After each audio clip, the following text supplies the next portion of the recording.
Hello and welcome to another video tutorial. My name is Britta Swiderski, and this week I'm going to be showing you how to use some stenciling with distress inks.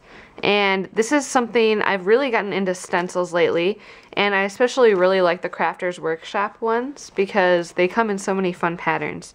This one is Mini Kaleidoscope, designed by Rhonda Palazzari, and it's this really fun kaleidoscope pattern.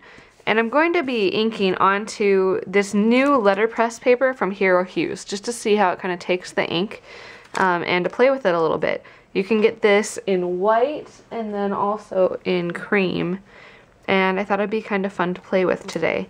It's also a little bit bigger than the front of a standard size card, so I've actually cut it down a little bit so that it will fit on the front of a standard size card. I'm going to start out by just adhering this to my work surface with a little bit of repositionable adhesive. You can see here it's a very slight texture, but one side's a little bit more textured than the other. And I think I want to use the more textured side. So I'm going to stick the other side down. And I'm just using repositionable adhesive, but really any adhesive would work, just needs to have a little bit of grip on your work surface.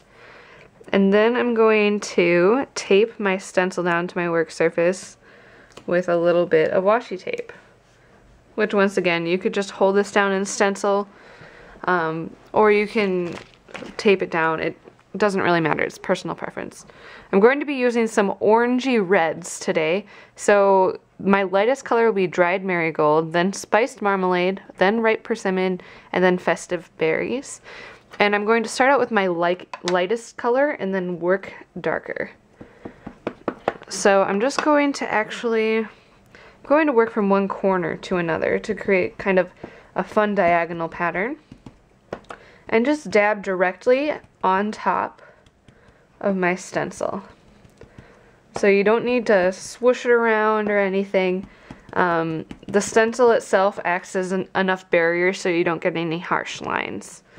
And so I'm going to start with my lightest color and fill in some of this dried marigold.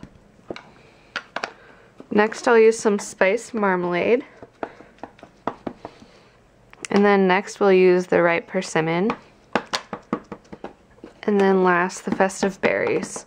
And you'll note that as you work with the darker colors, you don't need to press quite as hard. So always go in with a light hand first. You can always go back in and add more color, but you can't take it away if you get too much on in the first place.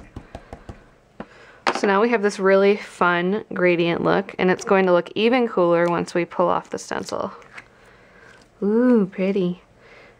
So now we have our wonderful gradient here, and it looks pretty much flawless, and you saw there was basically no blending involved. So if you're just getting started with distress inks, this is a really good way to work with blending colors. It's really pretty foolproof. As long as you tape your stencil down and it doesn't move, then you're fine. So I'll clean off my work surface just with a nice rag and a little bit of water, and also my stencil. It's a good thing to clean this off before I use it on another project and forget that I put ink all over it. Now, I really like the background how it is right now, but my goal for the card is to have not such a stark contrast between the color and the white. So I'm going to use this spray from the Dilutions line from Diane Reevely, and it's Pure Sunshine, and you can see here that it's this nice little orangey yellow color. See? So I think it'll add a nice little mist to the background. And I wanted to do this after I use my distress ink because this is wet, so it's going to interact with the distress ink a little, and you'll see, it'll be pretty interesting.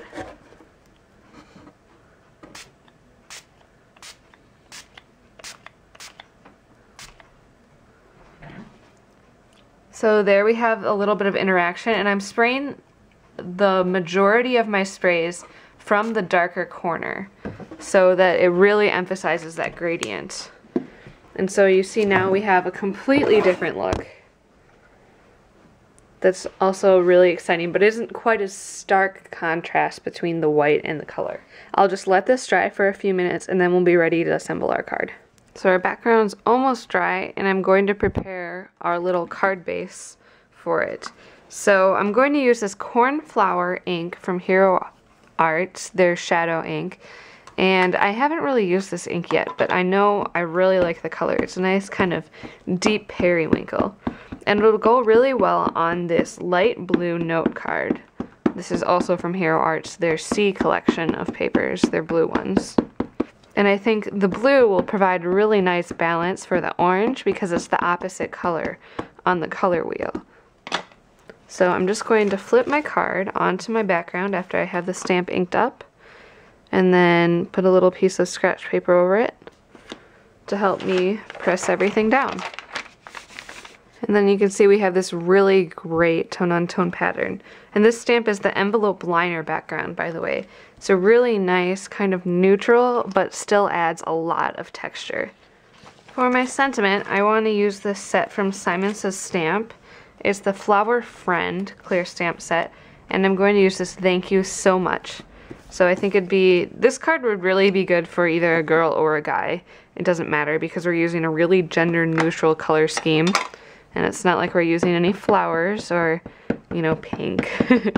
And I'm going to use some navy mid-tone shadow ink, which is my favorite neutral ink right now. It's just fantastic. I love this color so much.